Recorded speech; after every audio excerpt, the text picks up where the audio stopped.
jaan ci suuf tànk ci suuf yàgg xamoon naa ne dinañ tase. Il n'avait pas eu le courage de faire sa déclaration de politique générale face à la précédente assemblée. dafa am ku fi taxaw léegi ne mbëru làmb la catégorie poids plume ne wiri jaari ndaar yi ma koy laaj ndax doyulul ay jël am ko ko feelu fële ne tànk suuf jaan suuf ma koy laaj kuy tànk ak kan mooy jaan ak ku matt morom la.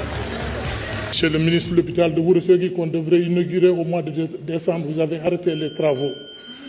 Merci beaucoup. Quand on parle pour une région et qu'on Merci donne beaucoup. 2 minutes, je trouve que c'est pas le... Merci beaucoup. gis nañ fi sànq suñu benn collègue bu taxaw di kaas ci ñaari minutes ñu ko jox mu mel ni président assemblée nationale moom moo joxe temps yi. je pense que loolu ça ne s'est pas passé comme ça parce que chaque groupe parlementaire dañ ko répartir son temps de parole donc dans le groupe parlementaire de Takku Wallu su fekkee député yëpp dañu bëgg a wax effectivement ñaari minutes ngay mën a am. je pense que c'est malhonnête de faire croire à la population que ni c'est le président qui nous a donné ce temps de parole. Monsieur le Premier ministre maa ngi lay féliciter ci exposé bi nga def mais également sur ton brillant parcours politique. Sénégalais yëpp war nañ nangul ne am na lu la yàlla may ñu nangul la ko. Article 40 du règlement intérieur. li ma bëgg a xam mooy que ni le chef d'état-major des absentéistes muy Amadou Ba ak Cheikh Oumar Anne war nañ wax ci ni ñu nekkee. mooy sa doomu nday Barthélémy Toye Dias li nga bañoon ne ñu jël mairie bi ci moom en 2022 maa ngi lay yëgal ne ñoo ngi koy jël xaw ma ndax yëg nga ko ou pas donc maa ngi lay yëgal ndax yëgoo woon déguerpissement yi maa ngi lay yëgal aussi. Monsieur le Premier ministre, je voudrais tout au début de mon propos vous demander si vous pouvez nous expliquer la différence entre rapporter une loi d'amnistie et abroger une loi d'amnistie. benn question kese la am mooy est-ce que ba léegi yaa ngi gëm ne étrangers yi ils sont au nombre de 207 791 au Sénégal.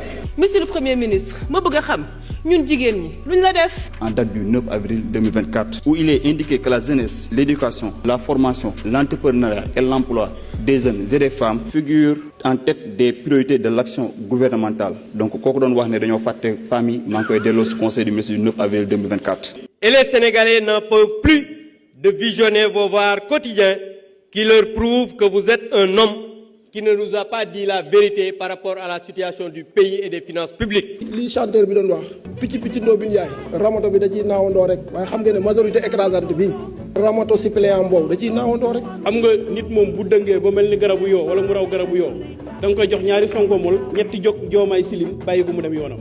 Nous avons constaté dans tous les documents de référence qu'il y a des pôles Kajoor, Bawol, Sine, Saloum. Mais le Fouta a été exclu. Pourquoi la division du Fouta en deux parties? Monsieur le Premier ministre, Fouta feccetaaki, Fouta wambetaaki, Fouta nawortaaki, Fouta heɓat geɗal muɗum ha timma. kono monsieur le ministre peccowo adortaako hoore mum e feccere nde peccuɗa e laamu ma ko Casamance gardoriɗa a waɗi gouvernement ma min goyi dow min mbi min jiyani hen ministre ummade ganduɗa e diwan Fouta. Allah jaarama je vous remercie. Présidence de la République 45 milliards la ñu consommé maanaam 15 milliards par mois le président Bassirou Diomaye Faye genn wàllu milliard 500 millions lay dépensé par jour ci trimestre bi mujj. Monsieur le Président Abdou Mbow, je pense que vous avez mal lu le rapport d'exécution des dépenses de la présidence. Des montants cumulatifs sur 9 mois, vous les ramenez à un trimestre. De là, vous faites l'erreur fatale de convertir 15 milliards divisé par jour et ça vous donne 500 millions. Je vous rappelle que c'est sur 9 mois. Sénégalais nag foog naa ni dañ naan jommi amul heure. Dans la mare de la honte, seules les toutes petites souris arrivent à survivre. Sëñ Mbaye Diakhaté doon wax naan ku noot gaynde ak mëfër dàq ñay mu dem du soowoo ki bëy. li ñu dal ci yow moo leen dal ci ñëw rek mooy dañ laa fan rek. te jotaay bi doon nañ ko reefee pour am ko yow. Monsieur le Premier ministre, rupture am na Sénégal parce que c'est la première fois ma gis déclaration politique générale ka koy def sol garam mbubb maa ngi la ciy gërëm bu baax. C'est la première fois itam ma gis ñuy def déclaration politique générale ñu ne nañ ko dagg dem julli ji loolu tamit ñu ngi la ciy gërëm. di la sant tamit ci jël gi nga jël Cheikh Ahmadou Bamba Khadim Rasoul màggal ko bañ koy jàngalee ci école yi loolu tamit ñoo ngi la ciy gërëm. discours am bi mu ko waxee ba léegi opposant bu ma xool yaa ngi nelaw fi nga toog. parce que nag seen yalwaan daa këpp. 15 ans impôts et domaines 15 francs sàccoo ko ñooñu mënuñu la bëgg. Mais je voudrais vous dire que le discours de politique générale que nous avons entendu ici est une déclamation de votre projet. Ce projet, nous le connaissons. Le projet Sénégal 2050, nous le connaissons. L'agenda national de développement qui est ici, nous l'avons lu et nous l'avons attentivement lu.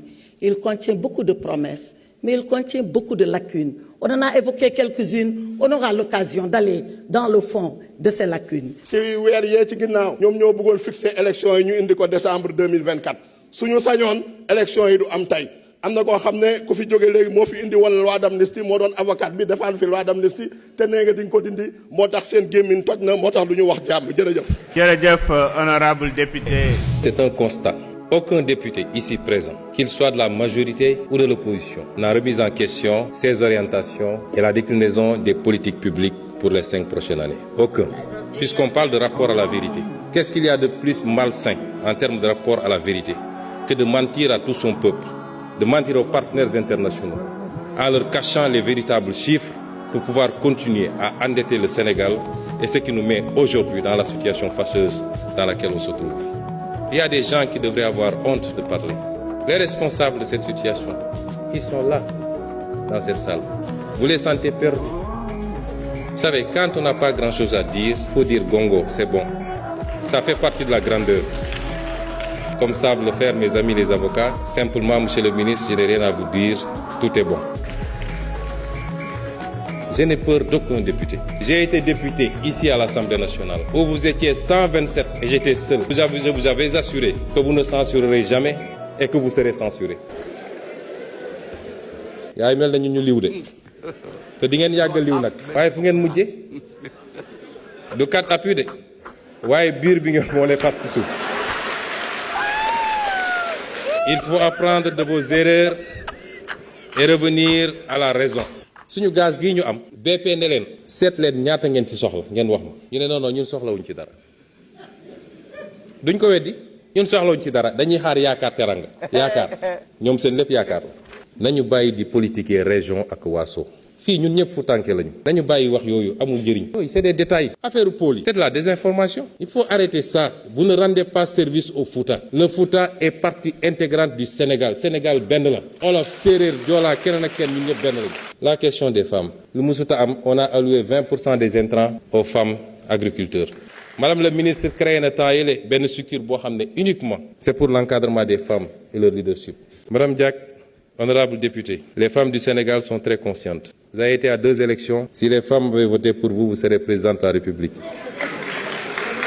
On m'a posé une question sur l'amnistie. La différence entre abroger et rapporter. On ne rapporte pas une loi, car il y a un autre terme beaucoup plus approprié. Mais rapporter n'efface pas totalement la loi, mais peut en changer un certain nombre d'aspects, soit en rajoutant ou en diminuant. N'est-ce pas, monsieur le ministre de la Justice? Je voudrais savoir, est-ce que lui, il a d'autres statistiques ak fan la ko jëlee? Parce que doone damaa dox rek gis étranger kon étranger yi de léegi 50% réew mi ñoom la. Mun nañ la utal rendez-vous nga dem ANSD.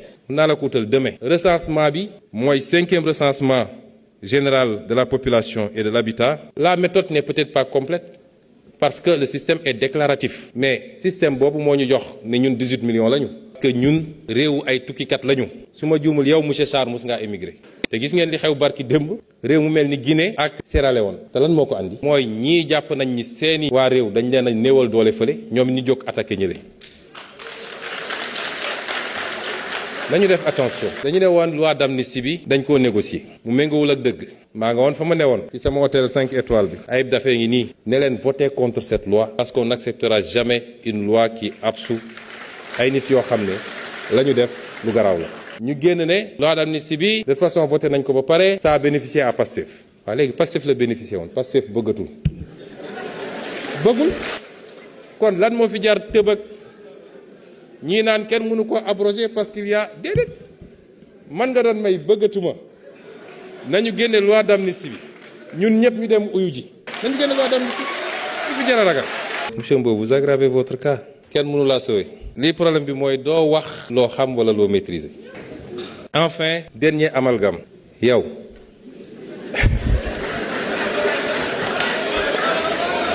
ñun nag dañoo gëm ancienne législature bii ci lañ lay wan ne c'est la première vraie législature de l'histoire de notre pays maa ngi leen di sant di leen gërëm bu baax a baax ñu ngi leen di encourager tout ak les membres du gouvernement bu leen fàtte nag les personnes handicapées profil boo bëgg boo demee ci milieu handicapé yi di nga ko fekk